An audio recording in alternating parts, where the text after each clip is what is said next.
Welcome back, scholar. Now, in this lesson, we're looking at the topic Saul and David as kings of Israel. Saul and David as kings of Israel. In the last lesson, we talked about Samuel and how he was born and how God called him. Now, in this lesson, we're going to look at how Samuel anointed Saul and David as kings of Israel. Now, don't go anywhere. I want you to sit back and listen to the story of how Samuel anointed Saul and David as kings of Israel. Saul meets Samuel the prophet. Kish the Benjamite had a son named Saul. Saul was so handsome, bright, and very, very tall. Kish's prized donkeys got lost. He told Saul to search the grounds.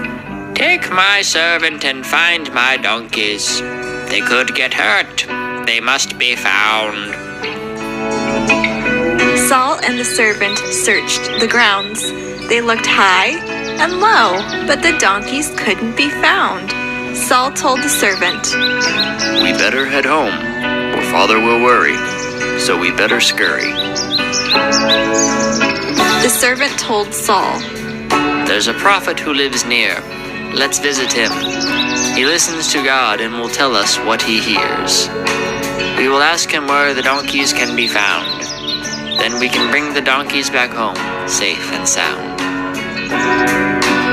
So they looked for a while and saw some girls at a well. Saul asked, "Is the prophet nearby?" "Yes, he is," the girls replied. "He is in the town for the sacrifice, and the people are waiting. He will feast with the people and give us God's blessing." "Hello, Saul. I am Samuel the priest. God told me you would come. Let's both go to the feast. Your father's donkeys got lost. You searched the grounds, but your donkey's already home. They have been found." God spoke to Samuel that Saul would be king, but Samuel knew that Saul was tired and beat. So they sat down and ate at the feast. Tomorrow, Samuel will tell Saul that he will be king. As the first king of Israel, God's hope he will bring. Samuel anoints Saul king. Saul slept at Samuel's house, and when he woke up the next day, Samuel said to Saul, "Come for a walk with me. I have something to say." Samuel said, "God wants me to tell you he chose you to be king." So he poured oil on Saul's head to anoint him with God's blessing. "You will hear God's voice, and his word you will speak. God will change your heart. His blessing you will seek." A week later, Samuel called out all the tribes and leaders. Then Saul's tribe was called.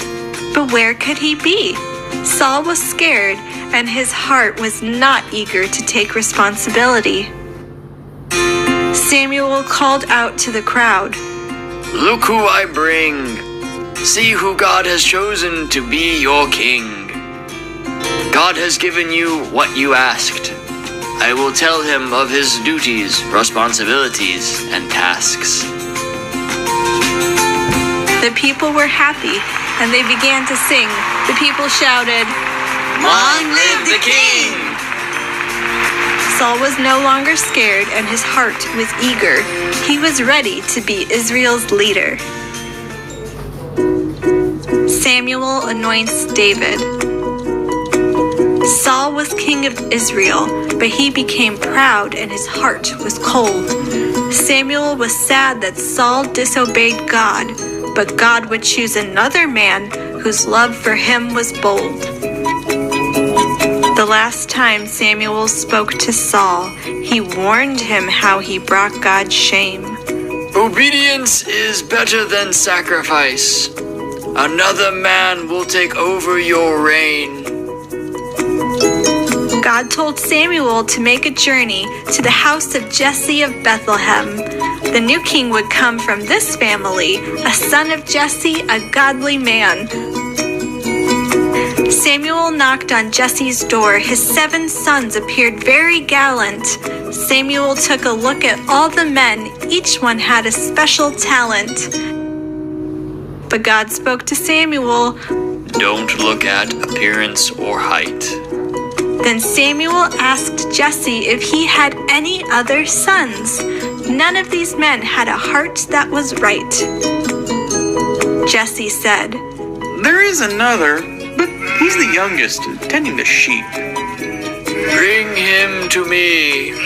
Samuel replied. It is the youngest son I need to meet. Samuel's eyes were opened. David was the one that God had chosen.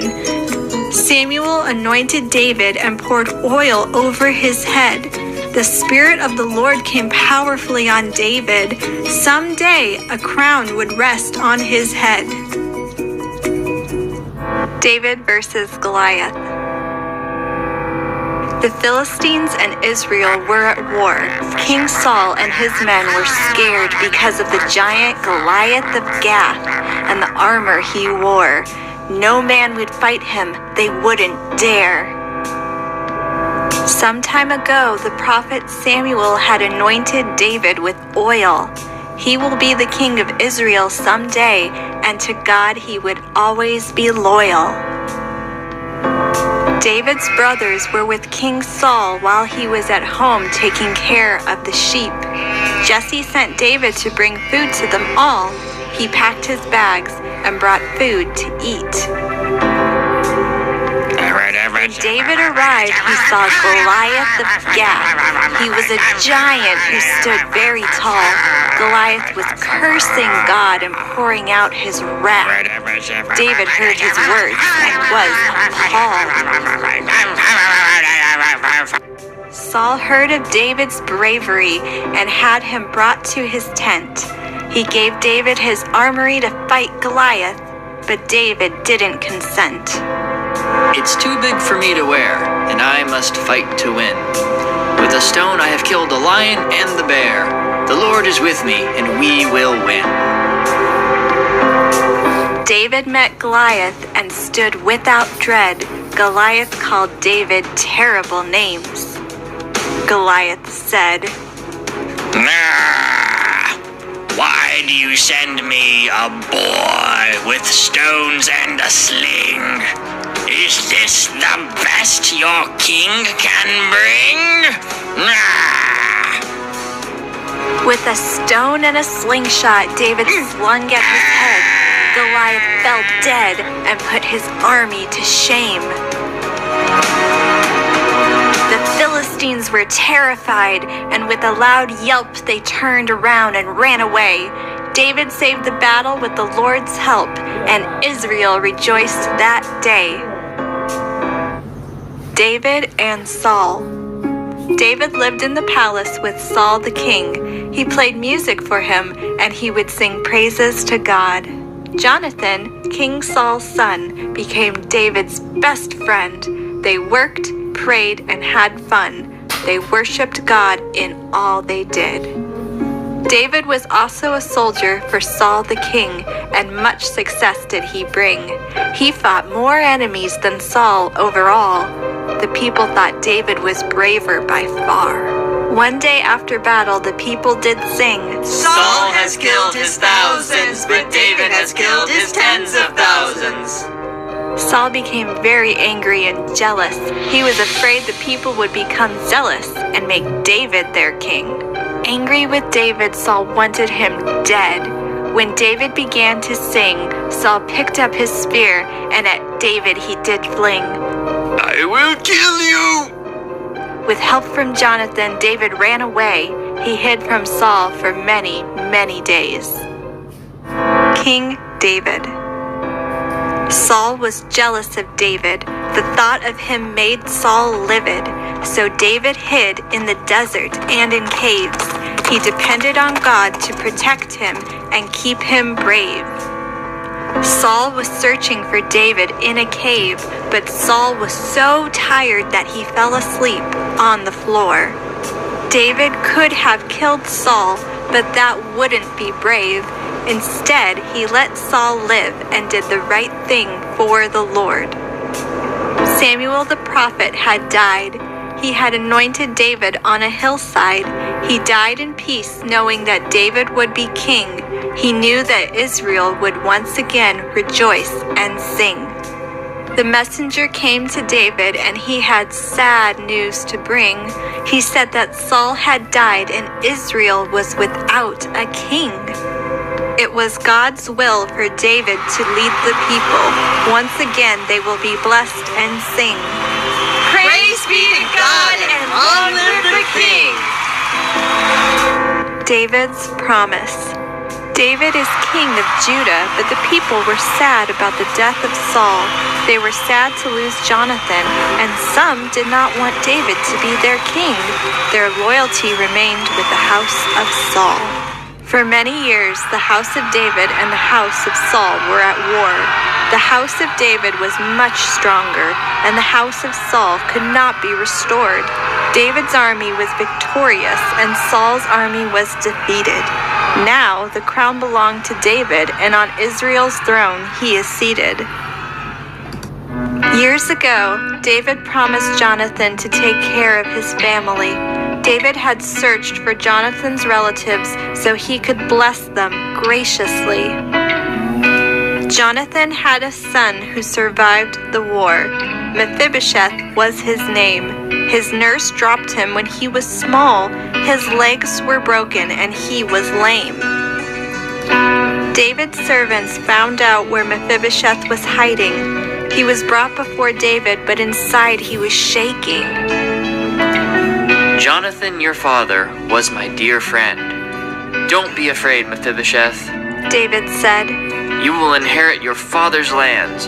Your servants will work the ground and bake your bread.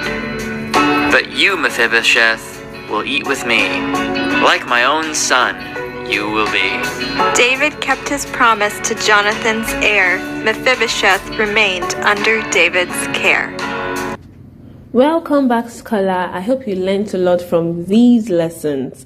Thank you for listening. Bye.